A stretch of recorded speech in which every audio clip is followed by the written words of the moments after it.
Yo,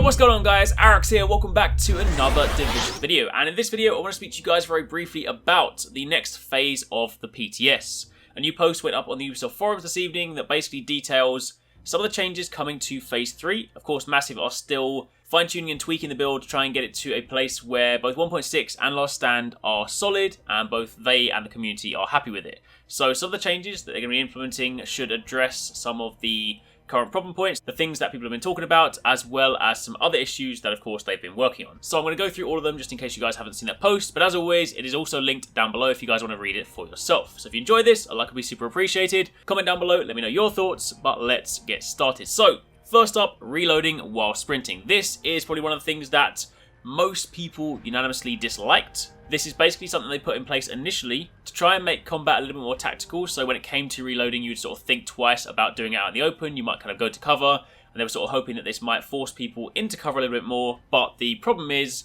people are so used to playing this way, they've done so for the past year, that trying to make that change this late in the game is just a little bit odd. So they are going to be completely removing that, so in the next phase of the PTS you will once again be able to reload whilst sprinting.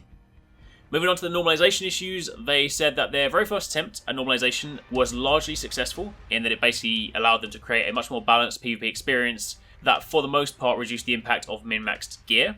But what they have said is that for the next phase of the PTS, they want to try a version where the major bonuses on gear aren't going to be quite so drastically normalized, so they do have a little bit more effect in game. That of course means if you do specifically chase a particular major attribute, then that will be a little bit more effective in Last Stand versus how it was in PTS 1 and 2. They said they're also going to be adjusting how they normalize armor and mitigation to even out the damage effectiveness of guns versus skills. And speaking of skills, one of the things they did find is that in the normalized setup, the gun damage was actually pretty good. They were quite happy with it, but skills were a little bit too powerful. So this is something that they are going to be addressing as a whole in the next phase. They of course haven't given us specific values right now. This initial forum post is basically just sort of a set of notes on what they're going to be doing, but there will be some patch notes hopefully in the next few days speaking about the exact values. Then after that, quick note on the skill power meta. Basically they made changes once again to the way the skill power works so that diminishing returns didn't kick in quite so early, which of course meant that people needed to more heavily spec into skill power, and as a result of doing that they basically made it so that you would be rewarded more so and your skills would be much more effective. However, they found that while in this recent meta they have seen a rise in skill power builds, which is of course nice to see them come back, they are at the moment a little bit too powerful, so once again they're going to have to fine-tune this to try and find the appropriate balance. So again, skill power builds, they still want to kind of keep them relevant, they still want people to be able to have build diversity, but they need to try and rein them in, so they do of course compete on the same level as the other ones. To dive a little bit deeper into that, they have sort of picked out a few kind of key points. One of them is of course cooldowns and power of skills. You guys may be familiar with the fact that in 1.6 they increased the cooldown on some skills, especially things like first aid. So there was of course a bigger emphasis on speccing into something like skill haste to try and sort of, circumvent that and whatnot.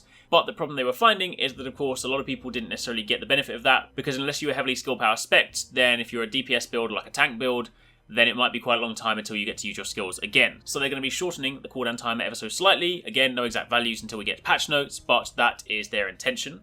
Then a quick note on support stations. So in PTS 1, we of course got to try out the new Reclaimer set, and that goes really nicely with the new support station. It's of course built with that in mind. However, at the time, the range was pretty huge, so they then in PTS 2 tried a slightly smaller range. However, that range was so small that they said that it frustrated players to the point where they were kind of struggling to make good use of it. So what they're then going to be doing in PTS 3 is dialing the support station range back up, but then reducing the Reclaimer gear set bonus, so that ideally there'll be a happy medium, but they're also going to be preventing support station overlap, so that way people that typically stack multiples, they can heal the same player to get like a really good big quality heal. They're going to be putting a stop to that, so basically sitting in multiple support stations won't actually do anything different to sitting in one.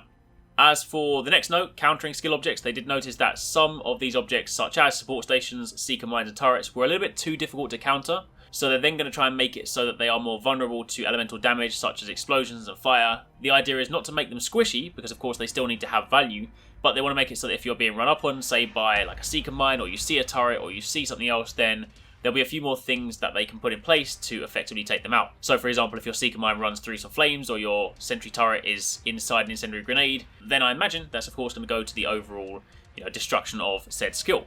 Calling out SEEKR mines specifically, of course the cluster variety of SEEKR mines were used a lot in PTS 2, And what they're going to be doing this time round is they are going to be removing the stagger effect from the cluster SEEKR mine. So of course, if you're going to be using cluster, then it will of course blow into multiple segments and you can deal damage out, but that one will not come with the stagger. So stagger will still be present on the base version of the SEEKR mine, just not on the cluster version. But they're also going to be increasing the cooldown on that skill ever so slightly and making a change to the way that damage is dealt with the skill. So they're going to be taking some of the damage from the initial explosion and distributing that into the bleed that the skill can cause. So that way the initial burst from the explosion isn't quite so potent. And finally, for the turret, similar to the SEEKR mine, the turret could also become a little bit too powerful with high skill power builds, to the point where it was almost invulnerable in PvP. So they're going to be making some adjustments by reducing its range and its health, but preserving the damage output to make sure that it still keeps its role as basically like a side damage companion. After that, a couple of notes on exotic weapons, two specifically called out here, Historian and Caduceus. Historian was basically designed to allow a new type of play based on skill power, but they did say that it was an experiment at the time, and what they've observed was that it was completely removing the challenge of skill builds, in turn giving people a really powerful weapon without actually having to invest in skills other than their skill power. So the Historian is now going to be changed to be a weapon that is centered around the firearm stat instead, which is of course a place where, when you invest more heavily into firearms, you of course get appropriate damage scaling. So again, unfortunately, Historian will not be a skill power focused weapon. As for Caduceus, this was again meant to basically create a sort of low grade heal, which you could use as a healer. Maybe you could run it with, say, Reclaimer, and that way you can basically drop down support station and also shoot at the same time. However, what they're going to be doing is adding a cooldown to the weapon on how often it can hit each player with a heal, so that it basically prevents a group of people running with Caduceus effectively proccing infinite heals and then keeping yourself alive indefinitely. Plus, the other thing they did notice was that it was being used by a lot of builds to the point where it became dangerously close to being a must-pick weapon, which is something they're trying to avoid because they want to sort of try and push this build diversity. So to that effect, the healing amount now scales with skill power, which of course puts the weapon back into a more niche setting because it means if you're not spec'd for skill power, then you might not get the same value out of it. Finally, under survivability, a few things here, one of which is adding base health. On PTS 2, they basically revamped how health worked, and the long and short of it is that while the reduced health amounts on major bonuses were good for build diversity, they do feel that, especially for sort of endgame content, players should have a little bit more base health, so they're going to be increasing that by around 37%. As for medkits, of course, in PTS 1, they've now made it so you can use a medkit when you're at full health to effectively cleanse status effects, but what they can no longer do is cause an overheal. And while they said they're generally happy with how this actually plays out, what they do want to try out is actually reducing the cooldown on medkits because they feel like they're in a good place now whereby they provide a good enough heal, but of course not the overheal, and therefore, because they're not quite as potent, they're almost happy for people to be able to use them slightly more frequently, so they're going to be testing that out in Phase 3. Then, two more things finally, the SEEKR gear setup next. This is going to be removed, basically. For the time being, they've tried two variations. They've tried one that was focused on crit builds, that was of course too powerful. They then switched over to a version that was based around body shotting and then headshotting. They've also deemed this was also a little bit too powerful and also not that exciting, to the point where, they want to sort of try and give people exciting ways to play, and this just wasn't really filling that void. So for the time being, they're going to be pulling it, and they're going to rework it, so hopefully we'll see it at some point.